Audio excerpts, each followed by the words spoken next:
আমাদের ছাত্রদলের ভাইদের কর্তৃক আমাদের আইন বিভাগের মেধাবী শিক্ষার্থী 14তম আবর্তনের মাহিমা আক্তারের উপরে তারা শারীরিক হেনস্থা করেছে ছাত্রদলের ভাইয়েরা, এবং তার উপরে মব করেছে। এক পর্যায়ে তাকে জামাতের লোক বলে তাকে হেনস্থা করে তাকে পুলিশে দেওয়া হয়েছে। আমরা এর তীব্র নিন্দা জানাই।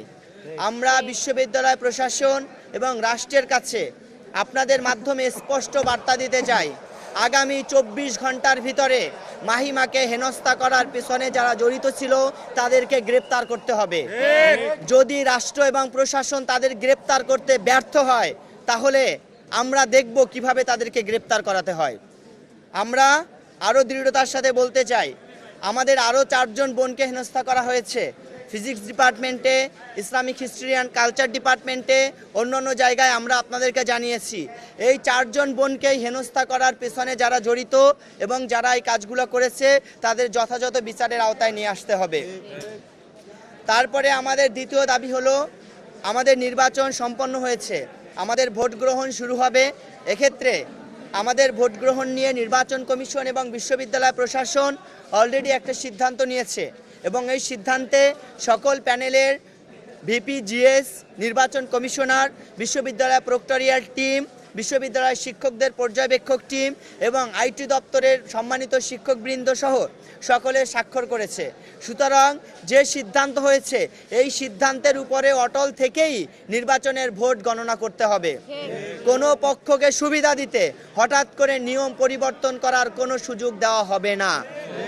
তার পরবর্তীতে আমাদের বিষয় হলো, আমরা দেখেছি যে রাস্তায় জগন্নাথ ইউনিভার্সিটি হলো এমন একটা ইউনিভার্সিটি যেটাকে আপনি ঢাকা ইউনিভার্সিটি বা জাহাঙ্গীরনগরের কথা চিন্তা করেন, চাইলেই লোকালয় থেকে বিশ্ববিদ্যালয় ক্যাম্পাসকে আলাদা করা যায়, কিন্তু জগন্নাথ বিশ্ববিদ্যালয় লোকালয়ে জনমানুষের জনবসতির ভিতরে গড়ে ওঠা একটা ক্যাম্পাস, এটাকে চাইলেই জনমানুষের থেকে আলাদা করার কোনো সুযোগ নেই।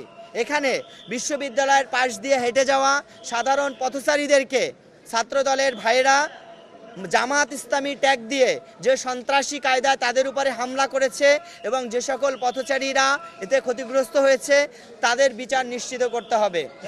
যেহেতু জগন্নাথ বিশ্ববিদ্যালয়ের সকল ছাত্র এই এলাকায় থাকে, যেহেতু আমরা সবাই মেসে থাকি, এই এলাকাবাসীর নিকটেই আমরা তাদের সাথেই আমাদের সকাল দুপুর ওঠা বসা, সুতরাং এই এলাকার যে মানুষদেরকে উপরে সন্ত্রাসী হামলা করা হয়েছে আমরা এর যথাযথ বিচার দাবি করছি।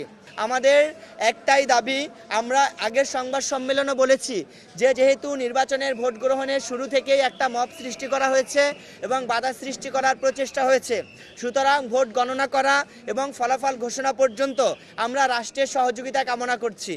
আমি আবারও বলছি, ভোট গণনা করা এবং ফলাফল ঘোষণা না করা পর্যন্ত আমরা আপনাদের মাধ্যমে আমরা রাষ্ট্রের সহযোগিতা কামনা করছি। আমরা চাই রাষ্ট্র এবং বিশ্ববিদ্যালয় প্রশাসনের সহযোগিতায় আমাদের শিক্ষার্থীরা ব্যালট পেপারে যে রায় দিয়েছে তাই ফলাফল হিসেবে ঘোষণা করা হোক। কোনো ধরনের কারচুপি, ইঞ্জিনিয়ারিং কিংবা কোনো ধরনের অসদুপায় গ্রহণ না করা হোক।